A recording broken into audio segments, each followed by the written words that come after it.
Prince Mahesh Babu Guntur కారం, young rebel star Prabhas Salaar చిత్రాలు ఆయా హీరోలు నటించిన తాజాగా రిలీజ్ అయిన చిత్రాలు.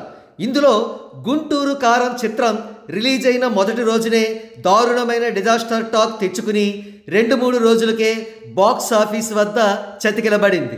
సలార్ చిత్రం రిలీజ్ అయిన మొదటి రోజున హిట్ టాక్ తెచ్చుకుంది. అయినప్పటికీ ఫుల్ రన్ పూర్తయ్యే నాటికి ఈ చిత్రం కేవలం కొన్ని ఏరియాలలో మాత్రమే బ్రేక్ ఈవెన్ సాధించింది, కొన్ని ఏరియాలలో నష్టాలను చవిచూసింది. వెరసి ఈ చిత్రం బాక్స్ ఆఫీస్ వద్ద యావరేజ్గా మాత్రమే నిలిచింది. అయితే Prabhas PR team fake gross and share మాత్రం చూపిస్తూ బోగస్ పబ్లిసిటీ మాత్రం బాగా చేశారు. చిత్రానికి 600 కోట్లకు పైగా గ్రాస్ వచ్చింది, 350 కోట్ల షేర్ వచ్చింది అంటూ కాకి లెక్కలు చెబుతూ సలార్ గోస్ టు గ్లోబల్ అనే స్టేట్మెంట్ కూడా ప్రభాస్ పిఆర్ టీం ఇచ్చింది. సరే, ఆ కాకి లెక్కల సంగతి అలా ఉంచితే సలార్ సినిమాకు గుంటూరు కారం చేతిలో నెట్ఫ్లిక్స్ ప్లాట్ఫామ్లో దారుణమైన అవమానం జరిగింది.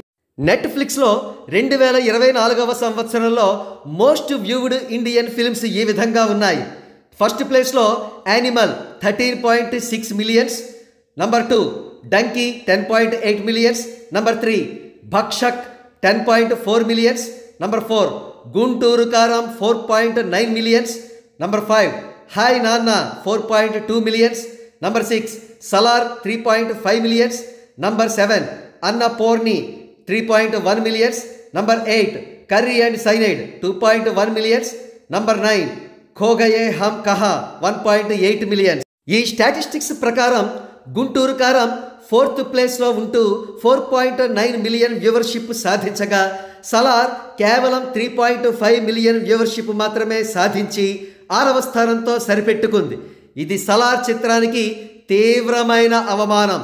ఎందుకంటే India's craziest director Prashanth Neel దర్శకత్వం వహించిన చిత్రం Salaar. On the other hand Guntur Kaaram కేవలం ఒక రీజనబుల్ బడ్జెట్తో నిర్మితమైన ఒక రీజినల్ ఫిలిం మాత్రమే. రెండిటికి పోలిక లేనేలేదు.